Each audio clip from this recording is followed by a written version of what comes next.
News Talk 98.9, the roar of Memphis. Tool Talk Radio with Joe and Allan. Welcome to Tool Talk Radio. I'm Joe Thorderson with Thor's Hammer, Carpentry and Wood Turning. I'm Allan Gilbreth, darkoakmedia.com. And I'm Maximilian. And one last friendly reminder, folks, on this International Ideas Month, if you have any good or bad ideas related to home improvement, please do call us or text us on the Big M Roofing and Remodeling hotline at 901-683-0989. Yeah. And you will get some swag. Yeah, and I can't remember who's in the front. So far, Danny. We don't want to give if you don't want Danny or Agent 732 to have all the glory, give us a better idea.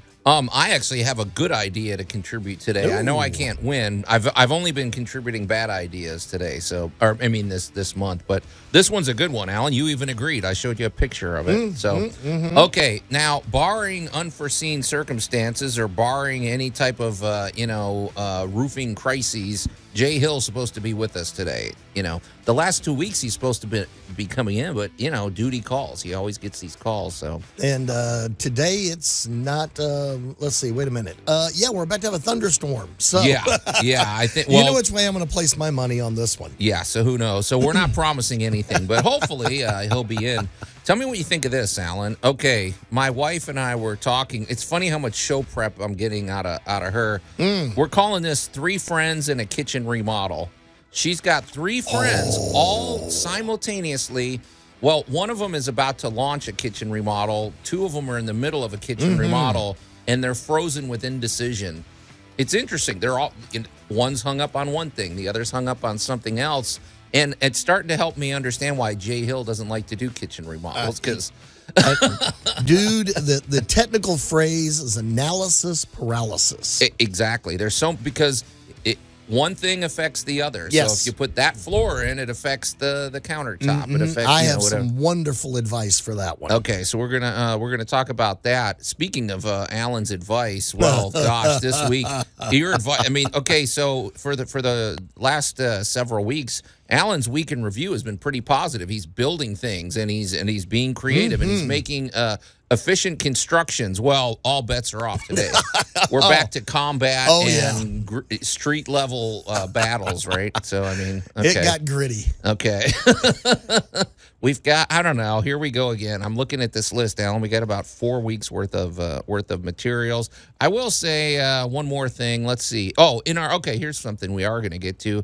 In our history of great building materials, we need to do part 2, wood part 2, because we barely scratched the surface last week. Yeah.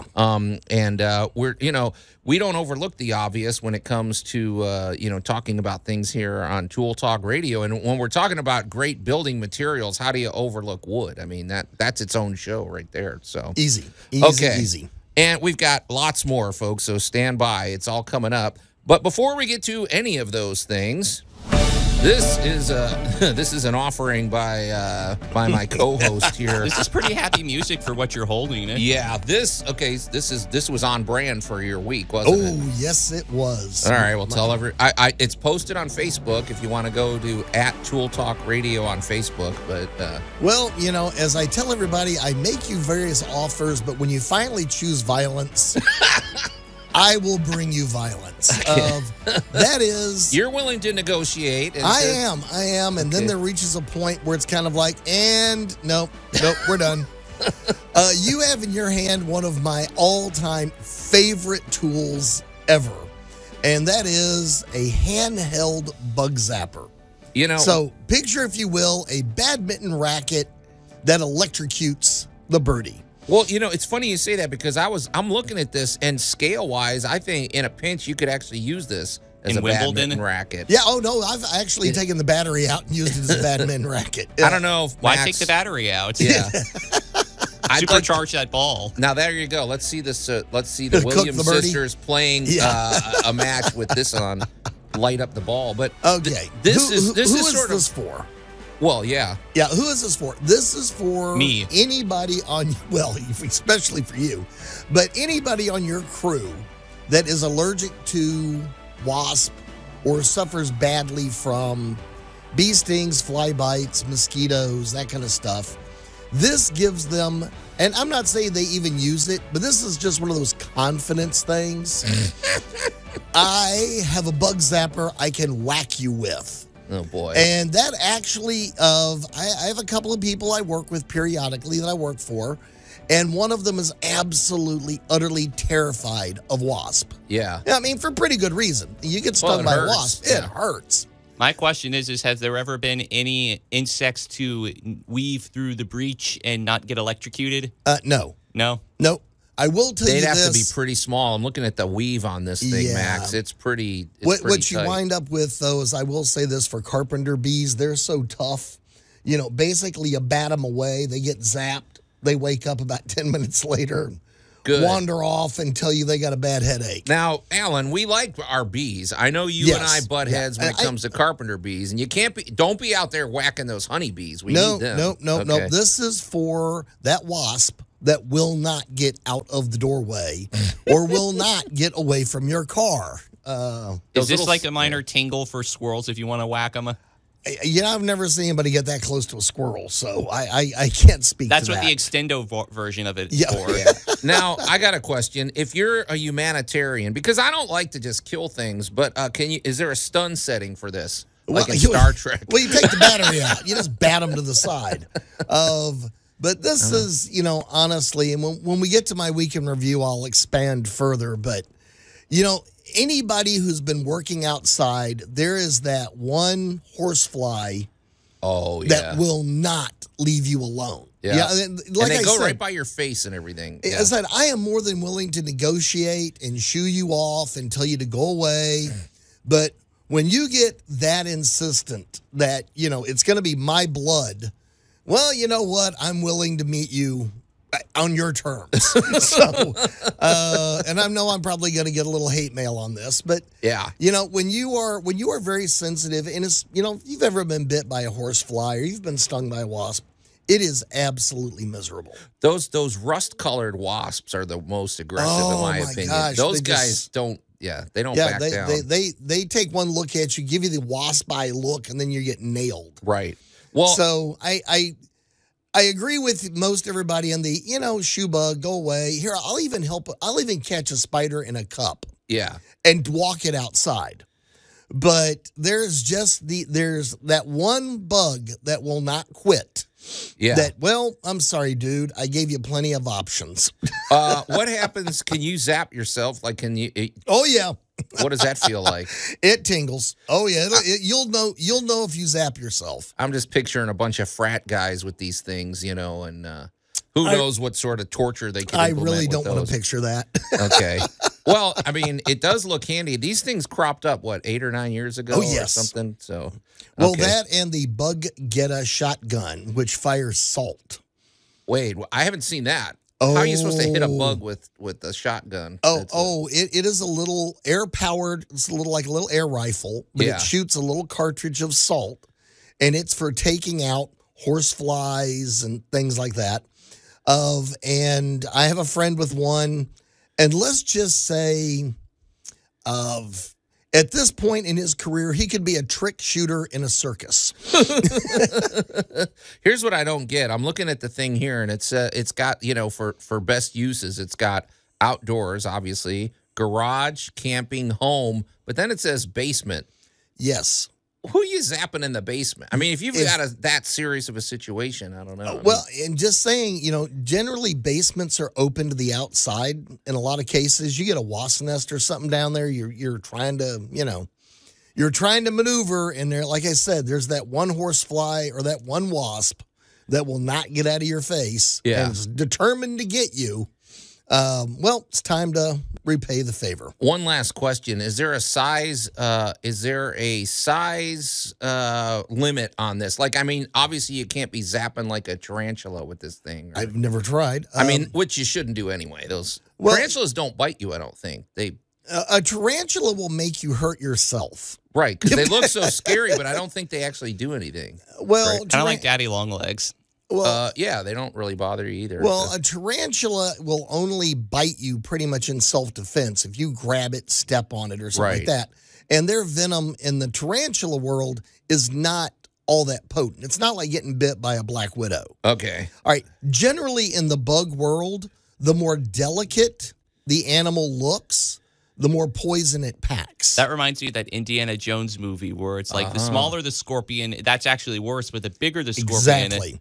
You want to get bit by, if you're going to get popped by a scorpion, you want to get popped by the one with the great big huge pinchers, because that's what he relies on. Yeah. You don't want to get popped by that little cute delicate looking one under the bark, Yeah. because that's the one that's packing the real heat. That's why Okay. they only put the big scorpions and the big In the tarantulas in the Fear Factor in the shows. Yes. Okay. Well, I feel like we've probably got a big divide in the audience today. Those that are pro zapper and anti zapper, And so, they are available at your big box store. So. Yeah. So wherever you land, get in touch with us here at Tool Talk Radio. All right. I just got a text, Allan. Jay Hill is outside. Awesome. I'm going to go run in and let him out. I'm going to go get him and let him in. Tool Talk Radio with Joe and Allan. Would you please come help me tamp this down? It's a job that requires 2 men. News Talk 98.9, the roar of Memphis. And welcome back to Tool Talk Radio, everybody. I'm Joe Thorderson with Thor's Hammer, Carpentry and Wood Turning, here with my buddy Allan Gilbreth from darkoakmedia.com, our pal Max over there behind the glass. And in the house, finally, after three-week delay, go ahead, Max.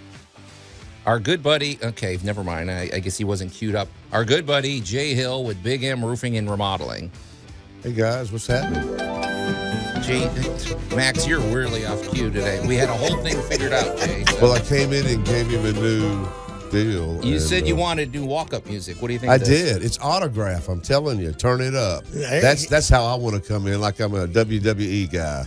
We need royalty-free music. Can you turn it up a little, Max? I want to hear this and see if this is on brand for Jay. Oh, this is great. Yeah, what do you think of this? It's called Kazoodle. Kazoodle? Oh, it's not that. That's not the one we talked about, dude. Okay. The unfortunate thing, though, is this is taken by Memphis Morning News, where the Stampede is stupid. Do you got anything else on there, Max? Perfect. I don't think Jay's feeling this one. I'm not. Okay. See if you got I like something on else. the roof better. Okay. Yeah. Try this. Try something. Here we go. What's this?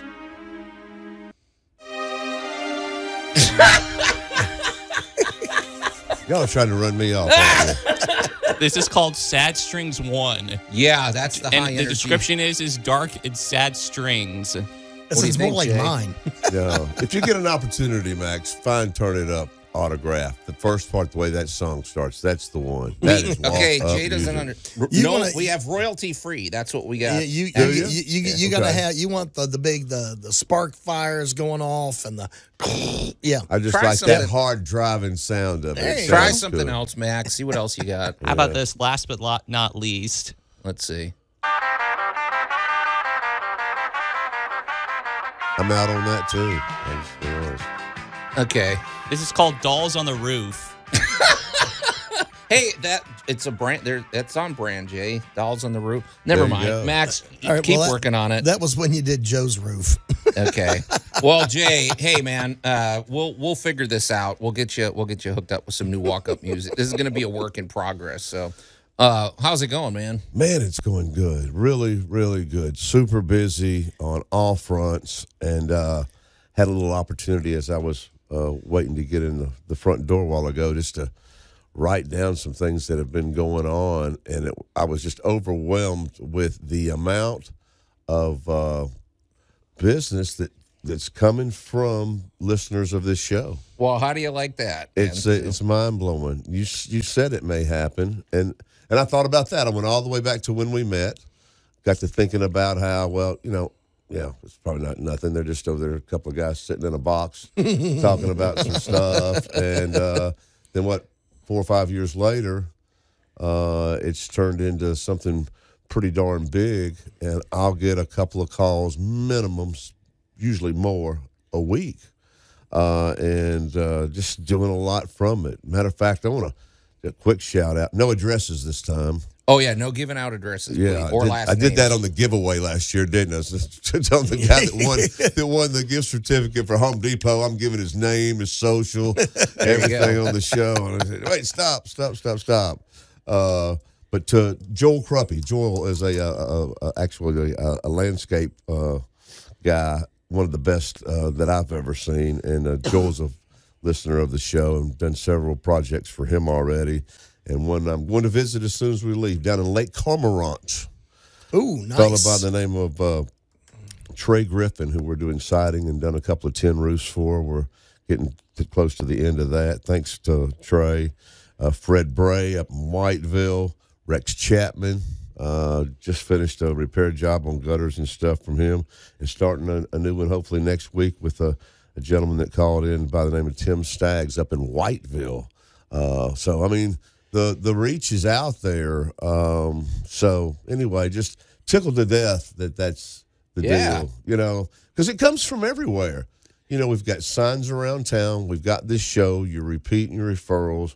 And it doesn't come from one place. It's a little bit from all of them, and it's really fun.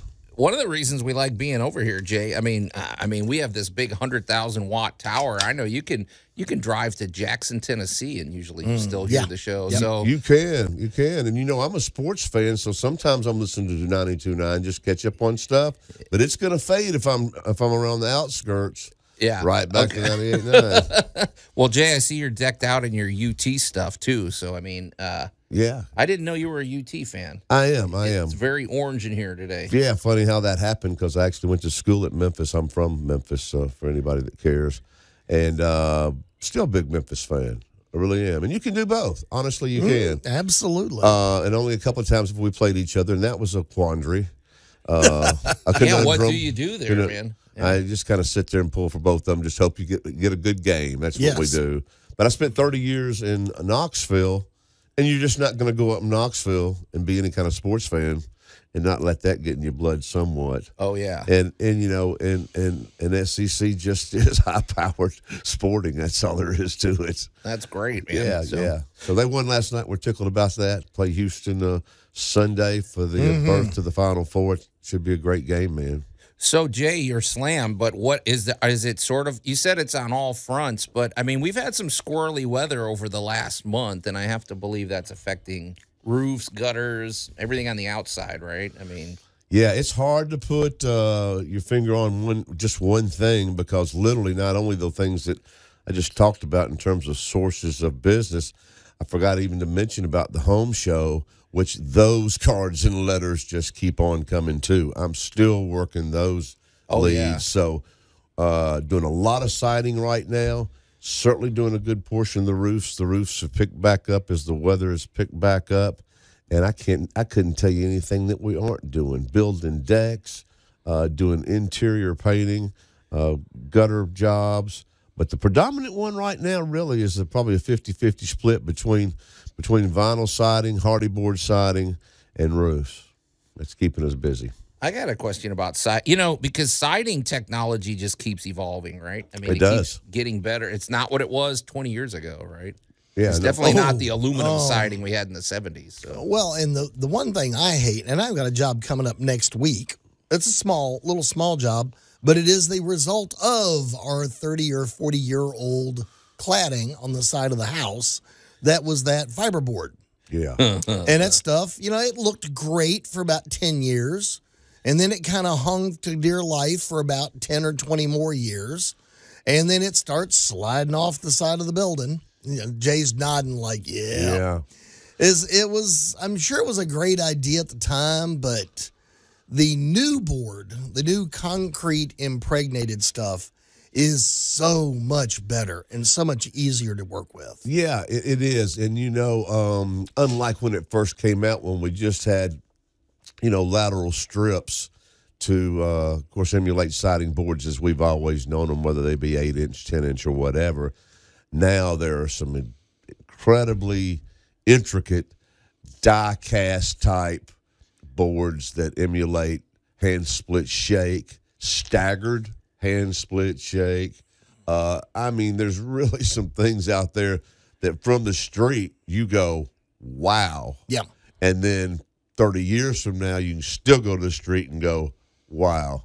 And no maintenance, man. Just no maintenance. Yeah, the one thing I really want to point out about all of the new concrete technologies and boards is this stuff does not expand and contract. No. Well, that's a good point. It's so much less movement. Yeah. Yeah, because that's what we run into. That's when you break the seal of the caulk. Then it lets drafts in. Then it lets bugs in. Then it's sort of a snowball effect. So yeah. And although that's exactly the way that it is, the crazy thing about it is that it is fragile, but only from a hauling vantage point. You've got to be careful with these boards. Yeah, you don't pick it up from the middle. They will break straight in half. Right. But that has nothing to do with what we're talking about as far as the structural integrity of it on the side of your home. Because once you get it on there, it's all the way on and in there for a long time. Hey Jay, because we want to make sure we do this every break. How do people get in touch with you if they want to consult? Well, if they'd like to holler at me, I'm always at 901-484-5645. It's 901-484-5645. And we've got one of the best websites in the city, if you ask me, bigmroofingandremodeling.com.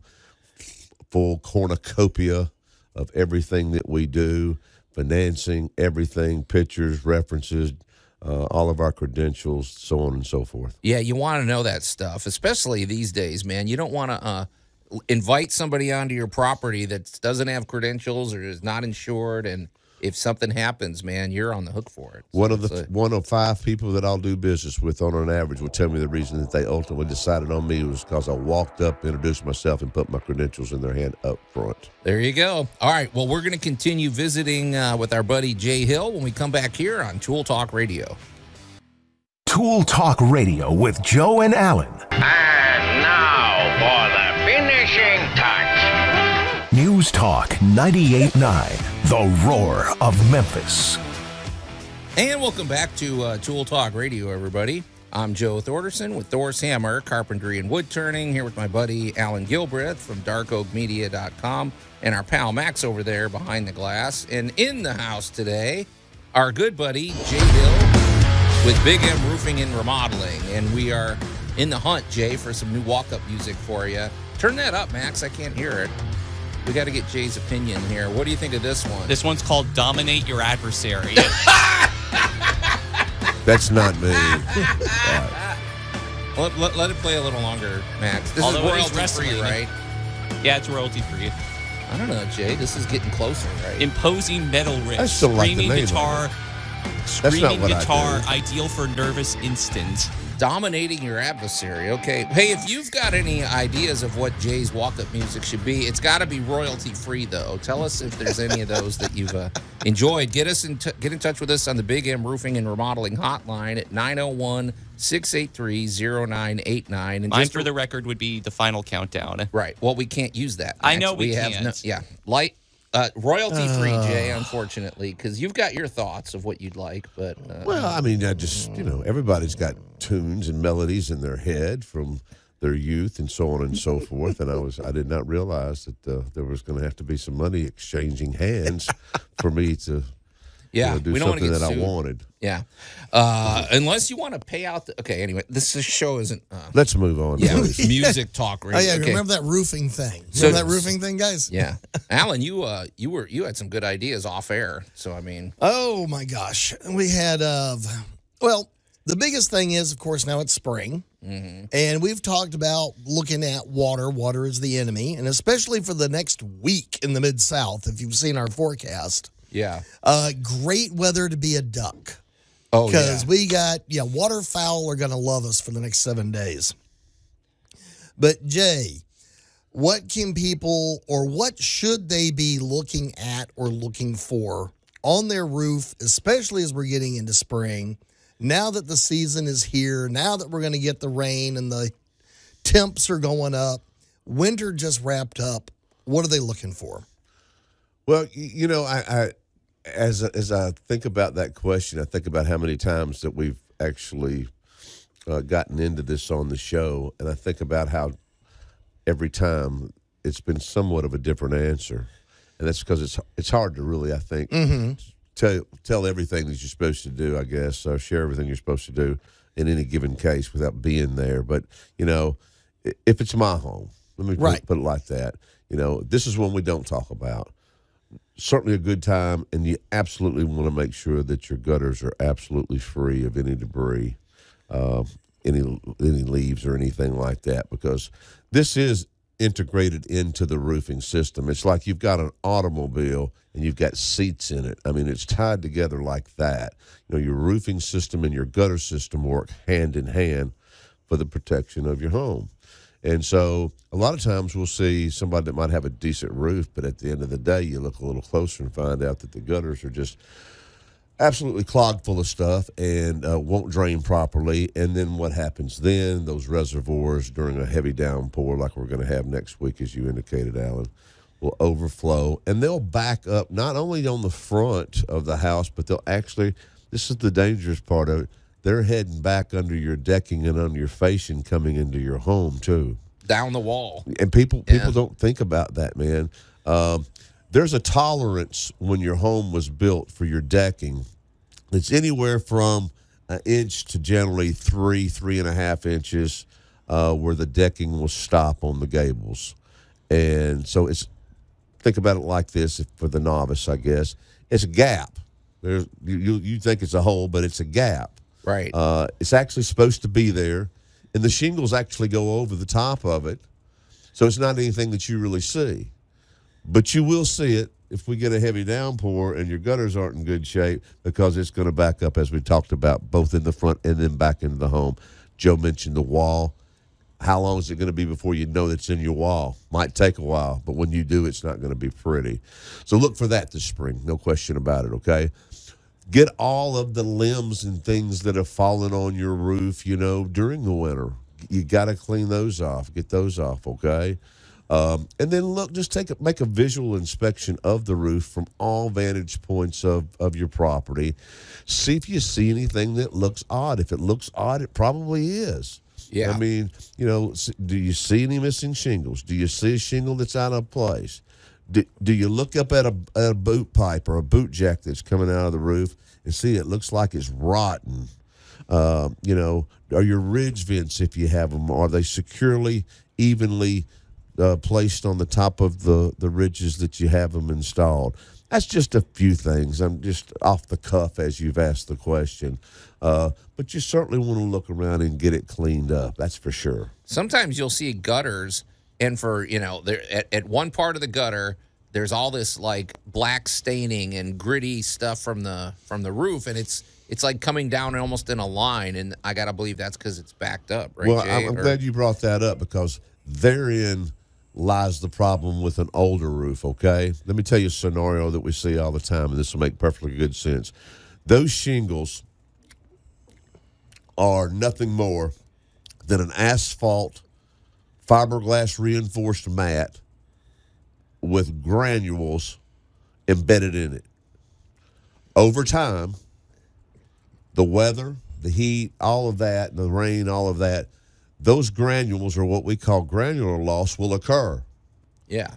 When that occurs, those granules go into your gutters. And they're heavy, and they don't go in. It's like sand. It's like just pouring a big bucket of sand in your roof. Yeah, you can't describe it. I can't think of anything that's like it, because it's not sand. It's bigger than sand. Yeah. It's not a pebble. It's but they are real heavy granules. They cut your fingers too. They're like lava or something. I don't know. They could. So what happens is this. Let's say your roof is 20 years old and you do have gutters. All those granules get in that gutter, but then they're covered in muck too. It makes this like, boy, if you could hit somebody with it in a fight, boy, it'd put them down, because the granules just make this big old spongy, mushy, muddy type of mixture, if you will, and there's a ton of weight to it with the moisture from the rain and stuff. So that weight, that'll take your gutters down too. It'll take the pins right out of your fascia and make it bend. Then water's coming off of your roof, and it's going behind your fascia now, because it's not secured properly to the fascia, and you're rotting your fascia board out. So make sure those gutters, I know it seems like a small thing. I promise you it's not, guys. Gutters are a big deal. You got to keep water away from the foundation of the home. I've met many people where I walked up and I could tell by looking at their fascia that they had gutters at what time. And I looked at them and said, "What happened to your gutters?" And they say, well, we just we just jerked them down. I mean, they were broke on this side and that, and I don't think we even really need them. Wow, that's a bad move. Yeah, it's a bad move. Yeah, and they look simple. That's the problem. It looks super easy, but you got to get them at the right pitch. You want to have them, sealed up and everything. It's tough, man. I agree. And I'll add in my favorite cue in the world, and I see it all over town. If you have something growing out of your gutter, yeah, I'm dead serious. You'll be driving by. I've seen trees. And you got stuff literally growing in the gutter like it's a little garden up there.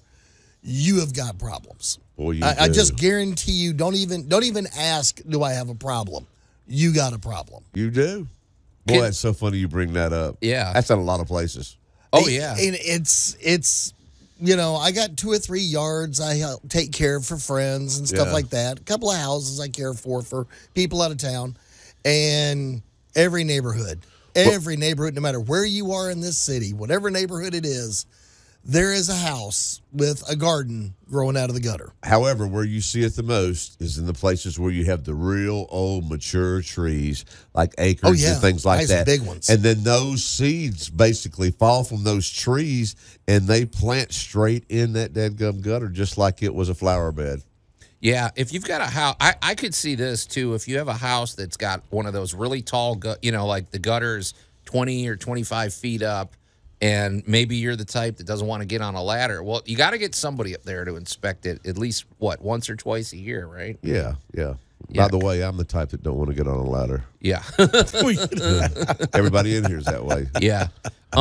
Hey, Jay, but it all ties in with your roofing system. These are all systems, like we say. And if they're installed properly, they're going to make your life a lot better. So, and that's what I do, just to mention again, I specialize in the exterior protection of your home.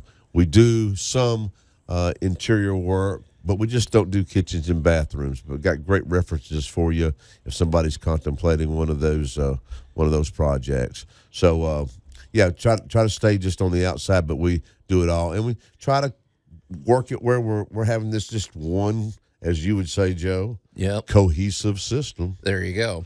To protect your home. How do people get in touch with you, man? You can call my personal cell at 901-484-5645. And, of course, our website, which is bigmroofingandremodeling.com. A lot of information about our company, our ratings with the Better Business Bureau, references, gallery full of projects, you name it, it's all right there. Even financing for somebody that would like to explore the financing opportunity on a project that they're thinking about. Oh, yeah. You guys got great financing. We really do. And put Jay to the test. Call Jay during an exciting moment during a UT game and see if he really does answer. You know what? I'm a consummate professional. I'm going to answer. Okay. Hey, and stand by, everybody. I know we're getting texts coming in. We're going to address those when we come back. So stay tuned for more here on Tool Talk Radio. Tool Talk Radio with Joe and Allan. All these science fears are made of asbestos, by the way. Keeps out the rats. Let us know if you feel a shortness of breath, a persistent dry cough, or your heart stopping, because that's not part of the test. That's asbestos. News Talk 98.9, the roar of Memphis. That's what you got to do, Jay. Turn to asbestos. That's going to take care of all your problems. We take off a little asbestos from time to time still. Okay. Sorry. And welcome back to Tool Talk Radio, everybody. I'm Joe Thorderson with Thor's Hammer, Carpentry and Wood Turning, here with my buddy Allan Gilbreth from darkoakmedia.com. Our pal Max over there behind the glass, and in the house, our good buddy Jay Hill with Big M Roofing and Remodeling. And we were a little behind. We better get to the text line, Max, because and we had a phone call earlier, but they hung up. I don't know. Okay, we're gonna give him a shout out because I know where that came from. And I think you're getting text too, Allan. Yeah. So if you're just tuning in, just to get you on, just to get you updated, Jay, of course, we're tapping into Jay's expertise with the exterior protection of your home, roofing, gutters, siding, windows, and all interior remodeling. Allan brought in a very provocative must-have item of the week. I think there's probably going to be a big divide between our listeners. It's the electronic handheld bug zapper. Very lethal. Luckily, it doesn't take out carpenter bees. It gives them a little stun. They fly off, and then because I don't want to kill the bees, Allan. But I don't want to kill the bees, but I hate to say it, but there's always that one wasp. Okay. That, there's no negotiating. All right. Well, people are responding to all of this. So what do we got, Max? Let's go through the list here. Well, first of all, we'll get to the caller that hung up. Okay. They were asking, thank you, Stacy. Hey, Joe, why is Allan always right? And you said it was a he, Stacy. You said Stacy met you at Mid-South Con last week. At Mid-South Con last week, I was sitting there chatting with one of the cartoonists, and suddenly several people came up and were, hey, you're on the radio. And I was like, well, yeah, and they were looking for you. So they stopped by the MCFC booth. And so a big shout out to everybody I met at Mid-South Con that, yep.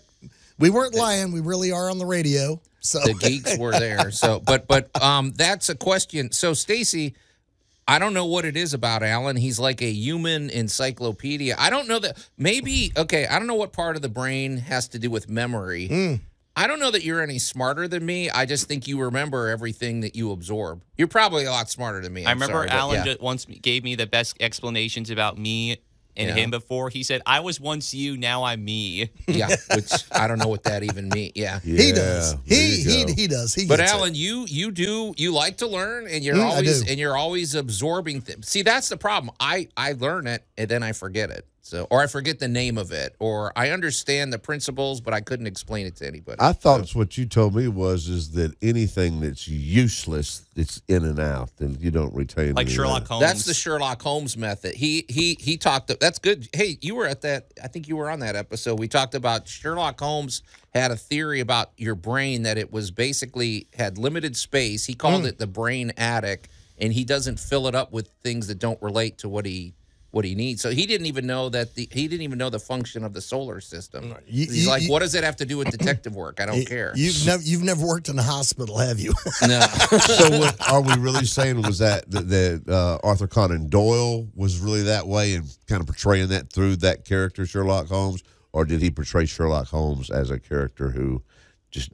I even know the answer. Wow, Allan's got the answer to this. I got the now answer this to one that I can even answer, but go ahead, because I'm a big fan of Sherlock I Holmes. am too. Well, Sir Arthur Conan Doyle was the epitome of a walking encyclopedia. Oh, was he? He was the actual true Mycroft. Yeah. He was a massive observer of the world around him, and in a bizarre twist of fate, he was wrapped up with Houdini quite a bit. Yeah, they were buddies. Because his wife was one of the big heads of the spiritualist movement at the time. But Jay, now, did you have something, Max? No. Okay, because here's the thing I know about Allan's right about that too, but it's also the idea, Sir Arthur Conan Doyle was going to become a doctor. That's why Dr. Watson is so he's more like Watson, but well, see, that's where I was going is what we're talking about, and a lot of what he's doing portrayed through those characters as him. Well, that's what I was going to say. Oh, yeah. So he was both. Sherlock Holmes was actually inspired by a doctor that he met in medical school, where the doctor would look at like a corpse. They're studying a cadaver, and they said, well, judging by the fingernails here, this person was a carpenter, and judging by the such and such, they had a slouched whatever. And he would look at these and deduce all of these things about the person's life. And he said that would be a good thing for a detective to have skills like that. Guy's real name was Dr. Joseph Bell. There you go. My grandmother loved Charlie Chan, Mr. Moto, Sherlock Holmes. Oh, yeah. I grew up watching those in black and white, and then when I got older and started reading a little Arthur Conan Doyle, especially that stuff, man, what a brilliant guy. You know what, though, Jay? Because in our day-to-day life as contractors, and especially you with roofing, it's not unlike that. If you look, I remember specifically when you were coming and examining our roof, I'm looking at it going, well, it looks bad, but I don't really know why. You had your guy up there with the chalk, and he's circling things like that I didn't even notice.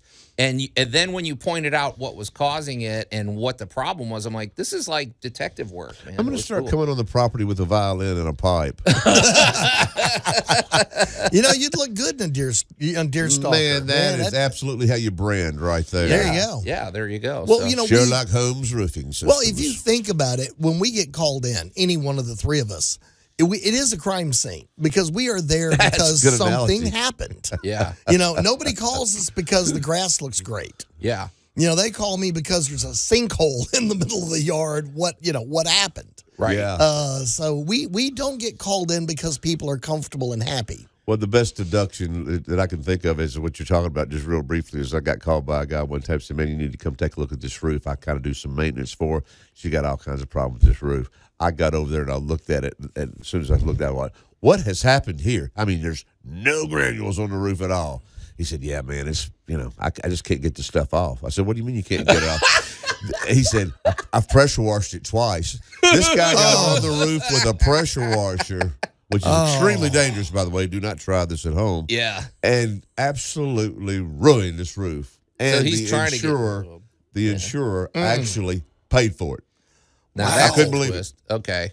Well, I wanted to get to another question. Yeah, this isn't really a question. It's more of a triumph, but it's roof related and a crime scene. Okay. It says wood repair using fiberglass resin with regular attic/wall insulation mixed in. Apply with mud knife, grind, prime, and paint. No new wood to make this photo. Was this from the outside or the inside? This was an outside rotted corner. And he didn't send a picture. He put a picture of the rosin that he used. So basically what he made was of like building a Corvette. He made a fiberglass panel inside of that corner. And kudos, he actually used the proper resin and the proper procedure. What is job, the proper Danny. resin? Well, there is a resin you're supposed to use for that. You just don't go by. It's not like Bondo. This is an outside wood cornice. Yes. Yeah. So he actually built like he was repairing a Corvette, in the fact that he built a fiberglass panel to go into that corner, and then once it's painted, indistinguishable from the original corner. I got There's qualms some about questions it. Here's here. my qualms, though. The expansion and contraction is not the same, It and is so not. it could separate over time. Eventually and did they it use will. mesh, Max? Is there a mesh fiber there? It looked like it had like little fiberglass insulation inside of the resin. This might be a trigger. This might become here comes Jay. Jay's walking around to see it. Well, my concern with that, Allan, is that it's great. It'll stick, but the minute the weather changes or it's exposed to moisture, it could separate, because that's the problem with a lot of these wood fillers. Sometimes I know there's one you mix with powder, Right. and it's like rock hard, but it doesn't expand and contract at the same rate. We're going to discuss it off the air. Yep. I'm not 100% We'll be sold, coming but back. we got a lot more to come to, and we still got to get to the rest of these texts. So stand by, everybody, where it's coming back here on Tool Talk Radio. News Talk 98.9, The Roar of Memphis. Tool Talk Radio with Joe and Allan. And welcome back to Tool Talk Radio, everybody. I'm Joe Thorderson with Thor's Hammer, Carpentry and Wood Turning, here with my buddy Allan Gilbreth from darkoakmedia.com, our pal Max over there behind the glass, and in the house, our good buddy Jay Hill with Big M Roofing and Remodeling. And we've activated the the text line and the call. Well, we got a call, but they hung up, and they just wanted to get their answer off the air. And we're addressing some of those comments. And right before the break, I was taking a little bit of an exception with one of our texters. They sent in some picture. Hey, for one thing, they did it exactly like what we asked. They sent in a very easy to understand message, and they even sent pictures, but I'm not 100% sold on what they did. Basically, if you're just tuning in, they patched a roof using, I don't know what. Corners. Okay, They it's patched a a corner of a roof with, what is this, resin? Fascia. I didn't see the picture. Now, this was a fascia. This was a fascia job. This was basically a cosmetic, and the corner of the fascia had been either squirreled away or had just gotten wet, given up, rotted away. Okay, and because I'm more inclined to just replace the wood entirely with something. That's exactly what I would have done. And it's Jay, my logic is based mostly on the expansion and contraction. Because folks, if you can picture, I think there's even something in the Bible about this. But if it expands, if the wood the wood's probably going to expand and contract much more extremely than the patch. Well, so that means as soon as the weather changes or you get a huge bit of humidity, that starts moving and the other thing doesn't. Well, and then it's going to separate and you're back to square Well, in one. further investigation of the picture, Yeah. It turns out that the repair was also done by a part-time body guy. Oh, there you go. So he has tons I'm of, telling you that it has resonated. been feathered in properly, and as Jay and I have both pointed out, he has swatted mosquitoes with a 2x4. It is quite the job. It is well done, and we all agree wow, that was a lot of work. But if you're a body guy and you got all the stuff, I get it. You know. I mean, who doesn't do that?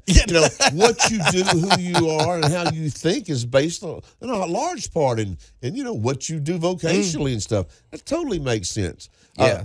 Maybe as much sense as the reason that I would do it the way I would do it, and Joe would be replace the wood, because that's what we do.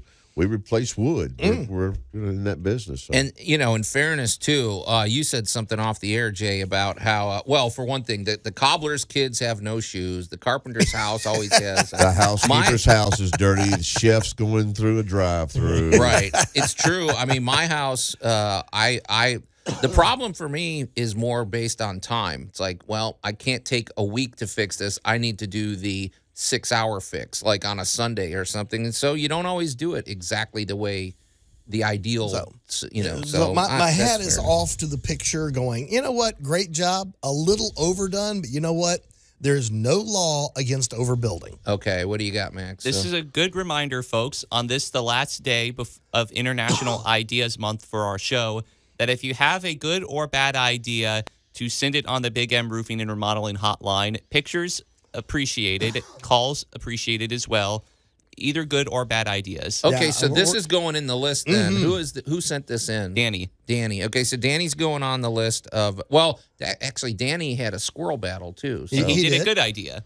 Danny, so this is the medium idea. This one I'm not 100% on, but it's an idea, and he sent pictures, so it gives him a leg up. Well, if the corner was eaten by squirrels, Danny need a little more verification there. Now, if that corner was eaten by squirrels, I'm going to say this moves to the head of the pack in great ideas. Oh, because they don't want to chew through Because they Bondo, are not right? getting through that stuff. Well, maybe we need more information, because maybe that's the thing. Maybe nobody has thought that out that far. What are y'all talking about? Man, you got too much time on your hands. Maybe this is like a Kevlar vest. Like it's giving you that extra I'm shield telling you, of protection. if you really wanted to go after the squirrels, that was the way to do it. I'm going to use PX535R resin.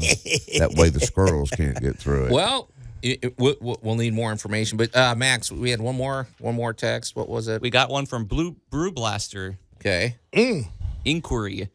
If you have a chance to answer this, I'm curious if either one of you guys have ever done a project together. I mean, Allan and I. Yes. Well, Allan, I would have to say the most noteworthy project. I'm thinking of that of little stuff. Well, but this is something we were right at the forefront of this when we built. Allan and I built. We built a patio cover, which was basically going to be an outdoor kitchen. But this was 15 years ago. This was back before these were really a thing. Remember, these were. Yeah. Yep. This couple was he was a doctor. I happen to remember, and we had to build everything. There was nothing there. From nothing. And we're really, and when I think about it, it's not that we've done as much or anything together as much as we've done a lot of things in conjunction, because I know both of y'all have had projects that y'all do what you do. You take them to that level, and then I come in and do what I do. You come back in and do another trade that you do. So we kind of sequence based on what our trade abilities are. Well, I was about to say, this is before we knew Jay Hill, because we had to get a different roofing solution. And as a matter of fact, I introduced you to a snow spray, as a matter of fact. And it reminded me of why I hate doing roofs and why I don't want to do it. And Jay, it's great, because we love Jay. We framed it up, and dear listener, I'll tell you this. When you have two people on a job, it's funny. I think you get 3 times the work done, because I remember there were a couple. So if you're trying to picture this, folks, we were attaching to the house with 2x. Were we using 2x8 or 2x10 rafters? Because it was about that was the 2x10. It was a 16-foot run. Yeah, they were 2x10, and they were from the Dr. Zeus Lumber Company. Yeah, because they would warp, and nothing was straight. So we actually, Joe was amazed at me because I built a. No, I do the same straightening thing too. Jig. Yeah. Yeah. But, the fun thing is Joe was working underneath, and I'm on top of the thing with his jig slid over these warped boards. And twisting it into position. That was the fun part. I'm on the top swinging back with all my weight, straightening this board out. And Joe's underneath. All right, a little more. Yeah. All right, got it. Then you're blah, blah, blah. And it's like, all right, we got it straight. We're good. It's pretty satisfying. It was when you a lot take of work. Board it was a lot of work. That's tweaked, and then you straight Oh, yeah. That's why I It like looked good working when we with got wood, done. Jay. That's It's a got great question, flexibility. though, because you would think if you were a listener, these guys, they probably have done some work together. So that was a good question, I thought. Yeah. Well, but the thing is, though, Allan and I work in different realms, so it's not Exactly. often that we cross paths. But it's like you say, Jay, there's a lot of overlap because whenever there's a roofing situation, you're the first one on the list. And I mean, right. we get Appreciate you that, over there. obviously. So. Well, at the end of the day, we have all trades covered, man. All trades covered. Joe is a absolute master carpenter. There's not anything that he can't do with wood, and I do mean that. Allan does everything from A to Z, a plethora, if you will, a cornucopia of skill set, does he. And Allan knows code more than anybody because you're dealing with like hospital level codes and stuff. So you got to have, there's things that you deal with that I don't have to touch. I deal with more regulations in a week than the average nuclear facility. And that takes a special guy. And I'm not him. Are you, Joe? Nope. That's why I don't do that. Holler at Allan. Yeah. But good question out there. And I was pretty proud of it because it's interesting. When we built this, now we didn't build the kitchen because the kitchen needed appliances and everything, but we built the structure to house the kitchen. And then all of a sudden, everybody's building a kitchen. So these people were way ahead of the curve. Outdoor kitchens are now the thing. Oh, they're a huge big, thing. Man. They're crazy. Yeah. Oh, and I saw a new fire pit that is like, most of them don't get my attention. Yeah. This one was a swing back to my days of living in Texas because it has a swing out and swing over the fire grilling plate. Oh, wow. And I saw that and I went, oh, I feel like I'm, all right, so you got your fire pit. Now mount a pole next to it and put you a grate on it, just like your microphone there, Jay. So you can just load your steaks, swing them out over that fire. That's pretty cool. Swing them back. Yeah. I saw that and I went, man, I feel like I'm back at home. Man, that is super cool. There might be one of those in my future. And I tell you where one of those would really be nice to have is obviously over a nice big grilling pit, something like you might see at Butcher Block or something, Yeah, you know what I'm talking about. And then you could put your meat on, but that's obviously very hot, and just swing it on over. Yeah, some of the stuff they've got today, it's pretty absolutely fantastic. Yeah, it must be a challenge for you, Allan, because we know you're the food dude, but there's so many options, and then technology keeps changing, and you have so every year there's new choices to make, and it must be hard to. I don't know how you figure it out, man. What to buy and what to. I tell you what, I had a lot of fun. I did a big live appearance at one of the big box stores this week.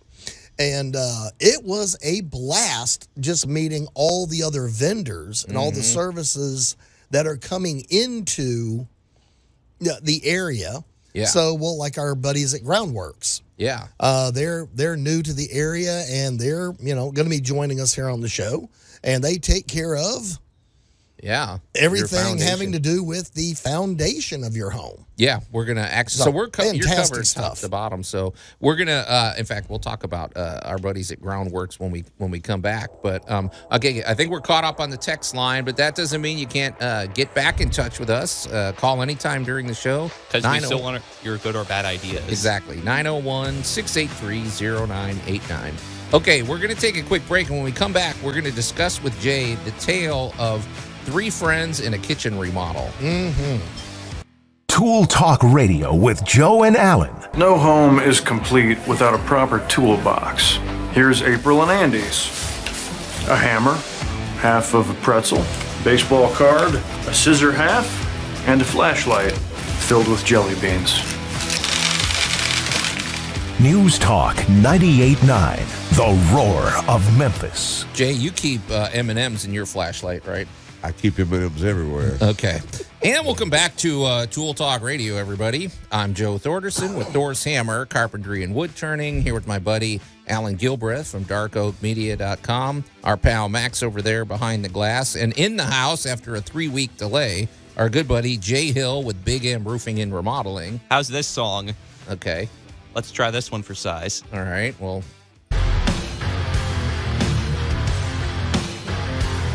I just have a feeling that the seniors that might be interested in my services, I mean, that's just not going to do it.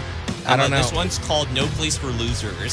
There you go. See, that's what I'm saying. yeah, if you're just tuning in, we're workshopping on the air, which I don't know if that's even a good idea, but Jay's not satisfied with his walk-up music, and we've been trying to find some good walk-up music. The problem is you have very high taste and high standards, and you want walk-up music that's going to cost money, Jay. I mean, we need royalty-free, free music that you can just pull off of our sound system. But I don't find many things that are free that are. Yeah. Yeah. Okay. It only takes a little more to go first class. So 10%, Daddy told me. there you go. Okay.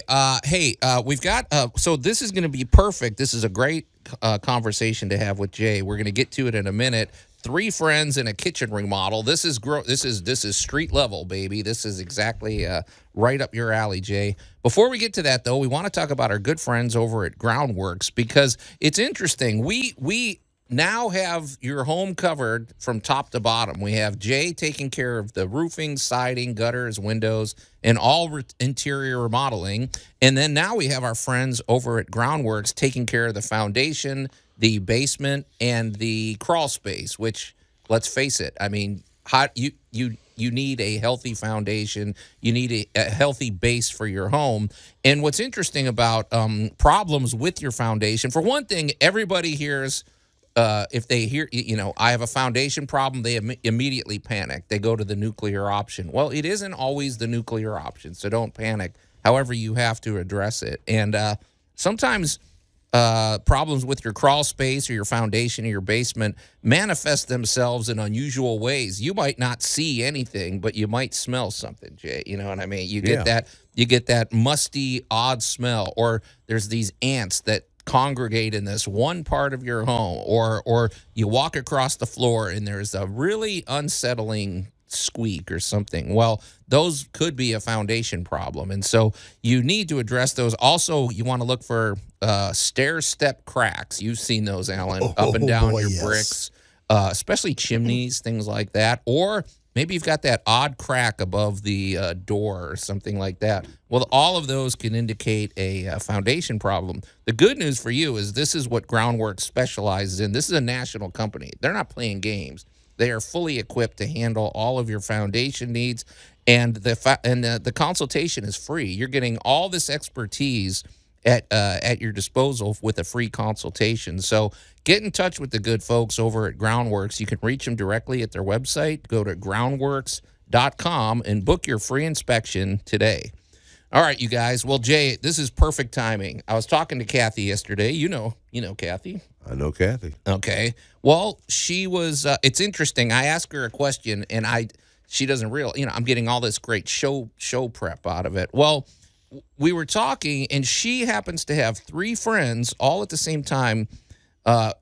In the middle, one of them is getting ready to start a kitchen remodel, and the other 2 are in the middle of a kitchen remodel, and none of them are enjoying it. Oh, it's awful. They're saying one woman said this is the most stressful thing she's ever undertaken with her home. So here's I would say indecision is the problem here for all these projects. So here's one of them. One of them can't decide on what flooring to choose or where to stop the flooring because the dining room is connected to the living room. I mean, the dining room's connected to the kitchen, which transitions into the hallway, and so finding a stopping point is hanging her up, and then finding a flooring design that's going to work with everything else. Another friend of hers spent a fortune on granite countertops 20 years ago, and it's killing her to just think of just getting rid of those. So now she's deciding, do I remodel around the countertops? And she also wants to replace her cabinets. Well, that's complicated too, lifting an old granite countertop. One woman wants a really awesome Vena hood, but she doesn't want to lose the cabinet space up above because, well, she's got a lot of storage up there. And all this stuff, and all three of these projects are stalling, Jay. And they do, you know what I mean? And now I'm understanding why you steer clear of this. But I tell you, it takes a special, in my opinion, person to do kitchens and bathrooms. That is exactly why I am not in that end of the business.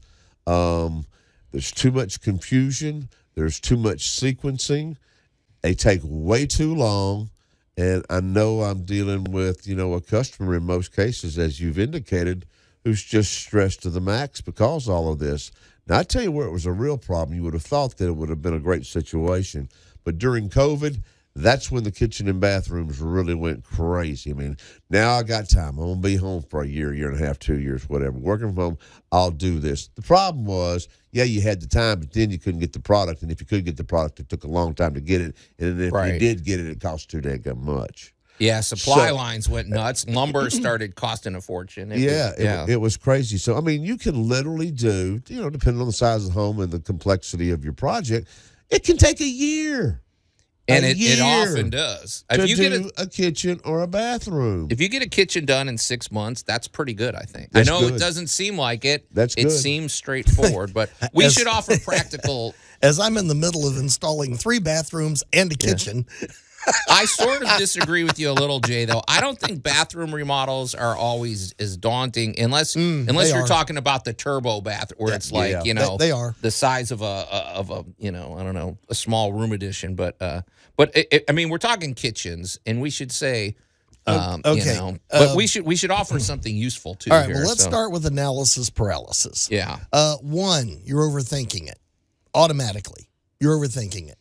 Hard question, and this is going to be a little weird. Hard question: is it time to move? Whoa, wait a minute. Let me Allan. just Holy start smokes. at the big question. All right, the big thing, and we've made this point numerous times. Your life changes every 5 to 7 years, and if you are looking at spending that amount of money, to dive into a kitchen. Well, the kitchen is, I don't know, I would say a good 40% of the reason you're in that house.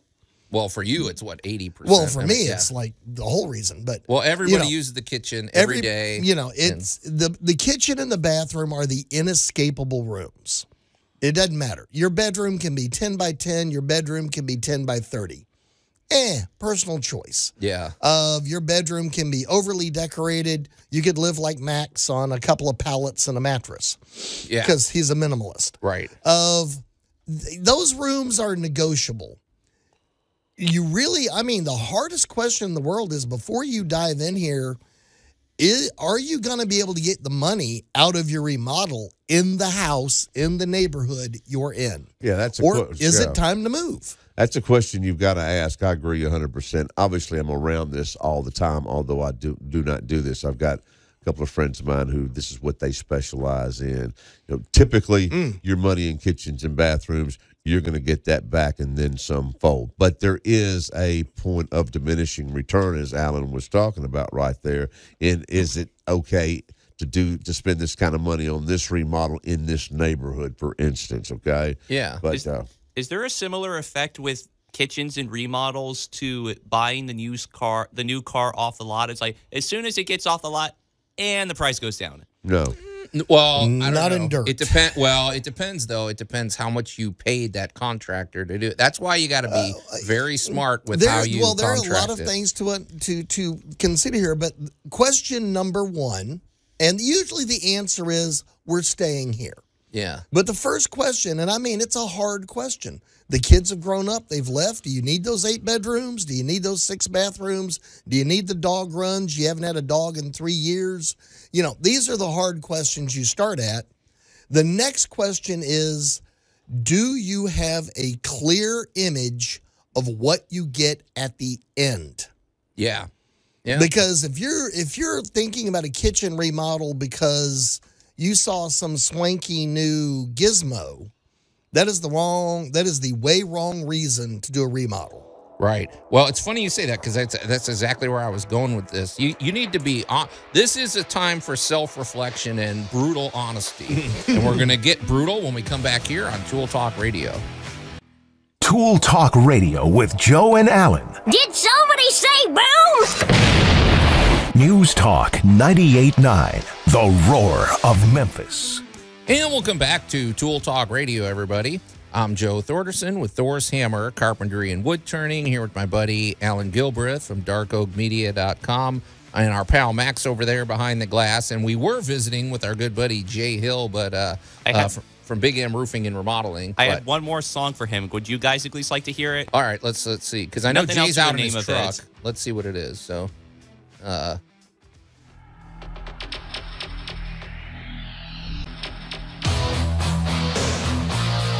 You know why I chose this?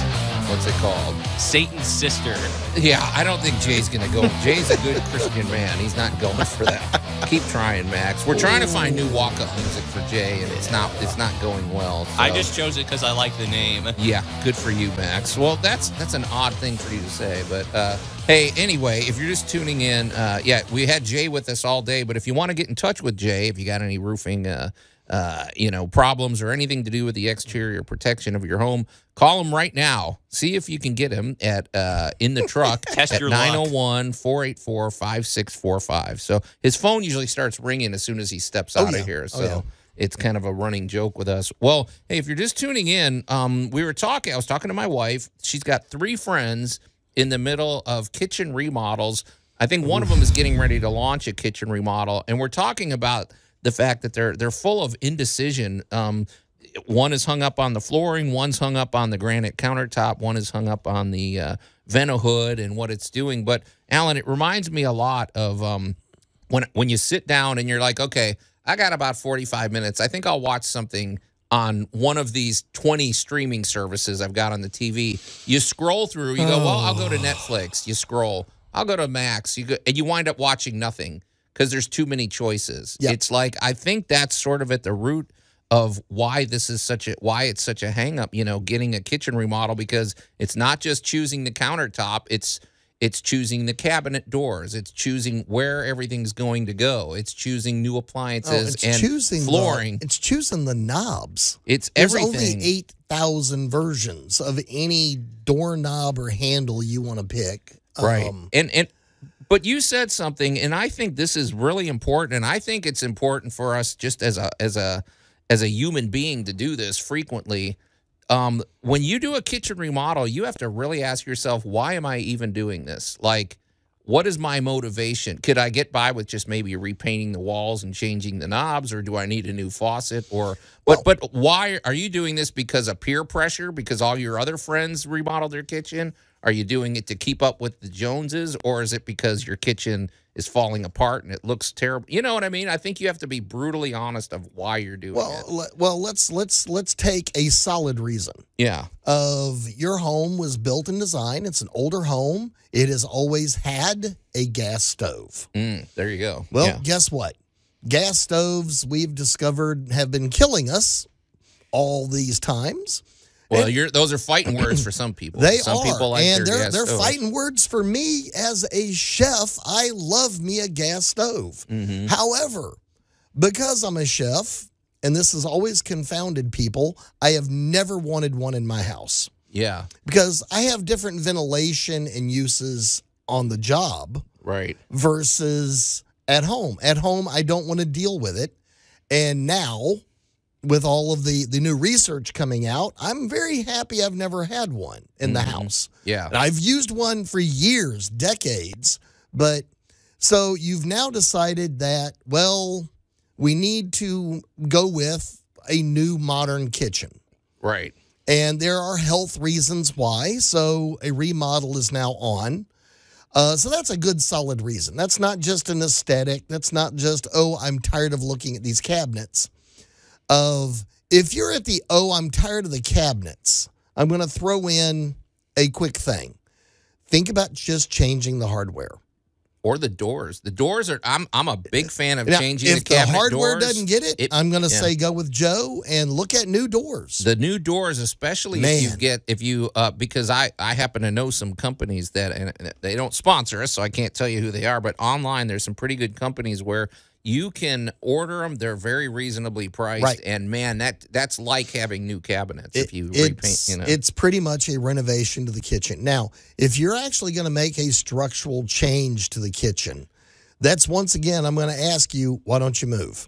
Because the minute I've always wanted an island with water. Do you understand that means you're ripping up that foundation?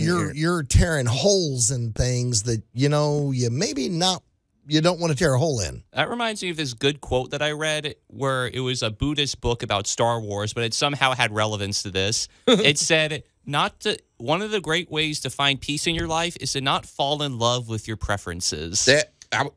Max and I are always thinking, I was just about to say something like that, Max. Don't fall in love with an idea that, or I shouldn't say don't dig your heels in on one idea. Don't say, I am going to get that island in the middle of the kitchen with the gas stove and the water and the sink and that's all, and you focus on that because that may not even be feasible, or it might be that's 90% of your budget right there. And because 6 months later, when you finally have it and you realize that the reason you did all of this, went to college, is now married and living in another city, right, and has kids of their own. Yeah. It's hard to let go of the past. So as I tell everybody, if you're going to do this kind of remodel, if you want to totally disrupt your life for the next 3, 6, 9 months. And it will, because you're living out of the... And I know everybody goes, oh, it won't take that long. But it does.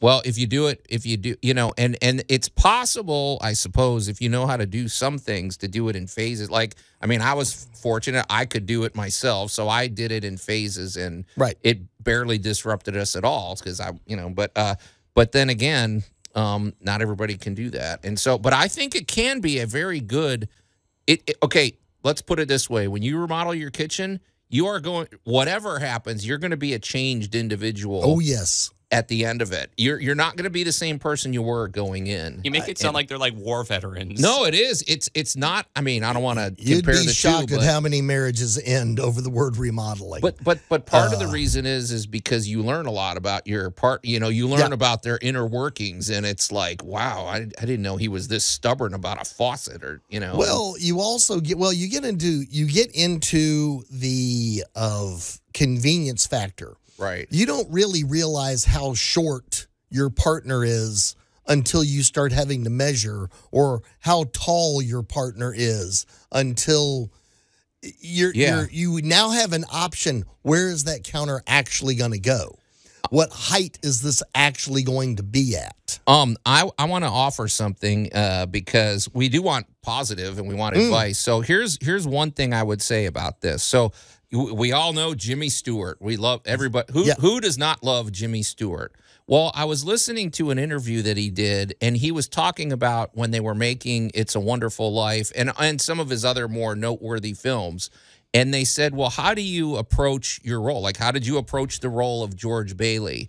And he said, my goal was to create moments. And what he meant by that was like, the moment, like when he's there talking to Clarence at the bar, and he goes, I really want to have a moment here, and it's like we all know, there's a million moments, like when he is going up the stairs and he keeps pulling off the newel post thing, and it's getting him mad, and he said, my goal is to create moments in a film, and the rest takes care of itself. And I was like, maybe there's a connection here in your kitchen. It's like, instead of getting bogged down on all of this, say, when I walk over here, I want to feel good about how the faucet functions. When I go over here, I want good lighting while I'm working on the stove or something. Right. And maybe that's an approach. Just don't get hung up on the master plan. Just pick things that will create moments, like a nice light fixture, or I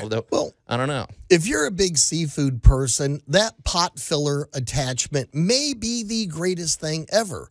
However, I'd love to throw in, if you've seen the pot filler attachment and you just think it's a great idea, let me throw in the downside to it. However much water you put in that pot is how much water you now have to get off the stove. Oh, yeah, that's a good so point. Nobody thinks these things through, and it's kind of like, all right, you spent a lot of money for something you used twice. Right. Or you didn't get something that honestly you didn't think of because it's so second nature to you. So kitchen remodels are, as you said, they're brutal. They gotta be brutal. Yeah. Because why would you spend this much time, money, and effort to not get exactly what you, and the key word I'm going to use here is need. And you say this a lot on the show too, and I would say especially, I remember specifically being in the middle of a kitchen remodel for a customer where their kids were 5, 6, 7 years old. Mm-hmm. Well, they're not going to be 5, 6, or 7 years old for long. So you need this remodel needs to take that into account. Instead of making everything kid focused, maybe you just have a few features like door locks that you can take off once they're bigger or something, So. Are there features to kitchens that you might call evergreen in terms of something that could outlast any ages for their kids? Well, I think there are. I mean, that's, like I said, one of the things that you see is cabinet safety or safety like child-proofing and stuff. Well, you can do that, but doesn't mean you have to build the whole kitchen designed around that. It's like have your safety features that are gonna time out. At some point, you're gonna take all these off, and so kind of like those ones that you had for when you're yeah, because it's like you have exactly. So we got a few more thoughts. We didn't get to half of our notes here. It's Allan. okay. We'll try when we come back, but life intervenes. So all right, you're listening to Tool Talk Radio. We're gonna take a quick break, and we'll be right back. Tool Talk Radio with Joe and Allan. Floor feels a little gritty here. Yeah, we ran out of floorboards there, so we painted the dirt. Pretty clever. News Talk 98.9, the roar of Memphis. And welcome back to Tool Talk Radio, everybody. I'm Joe Thorderson with Thor's Hammer, Carpentry and Wood Turning, here with my buddy Allan Gilbreth from darkoakmedia.com and our pal Max over there behind the glass. And there's just enough time to get in touch with us with your good idea or bad idea, right, Max? This is it. We're down because March is International Ideas Month. And we're coming up to the final stretch here, and we have only a few people right now in terms of candidates. Yeah, so even if you have a bad idea, a good idea or bad idea is on the table. So we've had too many good ideas, so I want to hear something bad. Yeah, really, but you'll win a Tool Talk Radio prize pack, and Allan will be providing that and announcing that next week, who the big winner is. So, and we also want to give another shout out to our good friends over at Groundworks. If you have any issues with your foundation, the foundation of your home, call them for a free inspection, or go to their website, groundworks.com, and set up your free inspection today. So, Allan, we've been talking about kitchen remodels. My wife has 3 friends in the middle of kitchen remodels that are stalling. They're stressing them out, and it's all based on really they have too many choices to make. So here's what I'm gonna just throw out my 3 quick answers that are cold and calculating. But basically, one friend has a really expensive granite countertop that she bought 20 years ago, and it kills her to get rid of it. You know what I would say? Get rid of it. Donate it to Habitat for Humanity or something like that. One good thing you can do if you like Habitat for Humanity, they have stores and they'll sometimes pick stuff up, and they'll, like, if you have windows, if you have appliances, if they're light, gently used, and then you'll feel good about it, and then you got a fresh start. Like, I mean, it's true. If you're not, unless you're really attached to the design, but I mean, let's face it, 20-year-old designs are probably going to bother you. You want something updated. As far as your flooring choice, boy, that's a hard one. Her friend that has the flooring decision to make, I'm going to say just don't consult with too many people. Trust somebody that, I don't know, you know what I mean? Don't bring too many people in for that. Just get somebody that can maybe give you some solid advice and limit your choices. Pick 2 or 3 that you really like, and I don't know. And then the last one, where do you stand with this? She's got a she wants a really killer Vent-A-Hood, but she doesn't want to lose that storage up top. What I would say is get the killer Vent-A-Hood, get rid of those. You're probably going to lose. Those cabinets up above are usually about 11 inches deep. When you really analyze how much you can put up there, plus the fact that you got to use a step ladder every time you go to them, just get rid of it. Have a really nice Vent-A-Hood and purge a little. I don't know. I personally, that's my thought. I'm probably going to be the counter to that. Talk to me. Because I am always, and once again, let me say this one more time, I am always going to choose function over form. Okay, but I'm going to challenge you. I'm going to add one caveat to that. Yeah. I don't know how to make you happy, but I do know things not working well make you unhappy. So just because it looks fabulous, if there's something about it, and I don't care if it comes down to you just won't put the cap back on the toothpaste. Yeah. It's never going to it's not going to make you happy. The irritant is never going to go away. So if what she really wants is those cabinets and that storage, then the sweet new Vent-A-Hood, the glamour will fade. Well, this is a good counterpoint, and maybe you'll agree with me when I give you all the facts. I left something out. So at the moment, we've seen these Vent-A-Hoods where you open the cabinet above it, and there's a big vent pipe going straight through Useless cabinet. Useless. Well, that's what she's got right now. So her choice was to fill that in and actually start using the cabinet, but then the Vent-A-Hood's going to vent right back into the kitchen. Like it goes up, and now the vent is blowing it out of the top of the vent. So in other words, the choice is a Vent-A-Hood that functions and gets all that. Whenever you're grilling the liver and onions, it'll get the smell out of the house, or one that's just going to recirculate it into your kitchen. Well, see, again, not that's what having I was saying. all the facts. Right. But, if she's whining about losing the cabinets, in my mind, that means the cabinets are full of something that she wants. Yeah, If and you the used the word cabinets- whining. I didn't. If I will freely confess there are things about, especially when I walk into somebody else's commercial kitchen, I will begin to whine. Yeah. It's like, why did you move that 2 feet out of the way of where it needs to be? You sound like Gordon Ramsay. Yeah. Well, you know what? Sometimes a little brutality wakes people up and gets you to quit having the legacy of irritant. Just like you said, choosing violence every now and then is good. Occasionally, you just have to be brutal and go, I really hate the fact that this is 2 feet to the left.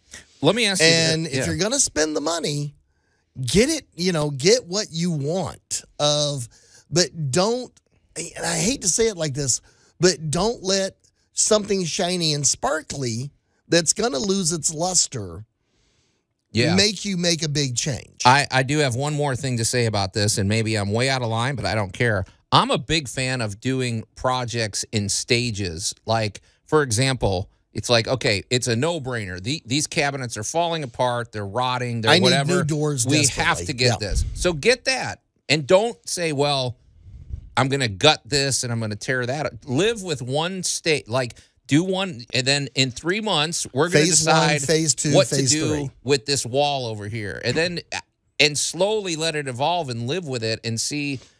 And you'll make, I think, a better decision, too. Kind of reminds me of my Lego sets that I get, because nowadays the instructions are divided in a way where it's in phases, where it's like, all right, this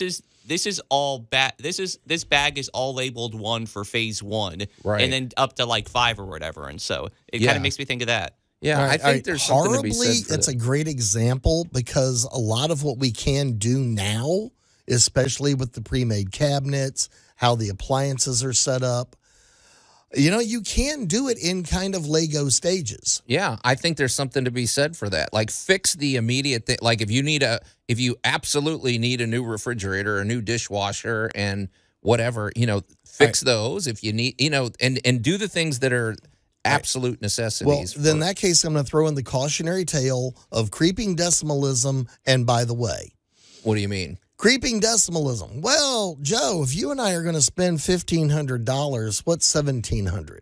There you go. Creeping decimalism means we're already spending this much. And the worst one is, well, if we're going to do that anyway, why don't we also, and that is how you wind up with the never-ending project. And I'll tell you something else. Any artist will tell you this. It's not what you put into the. In fact, I think our buddy Lynn Workman was saying something on his podcast. He said, it's not the lines that you put down. Sometimes it's more about the lines you don't put down. And it's like sometimes the best thing in a kitchen remodel is what you don't do. I have a sign over my desk that says, do not confuse effort with results. Yeah. Know what the result is that you want, and then take the line of least resistance. There you go. So for your flooring, where to end it?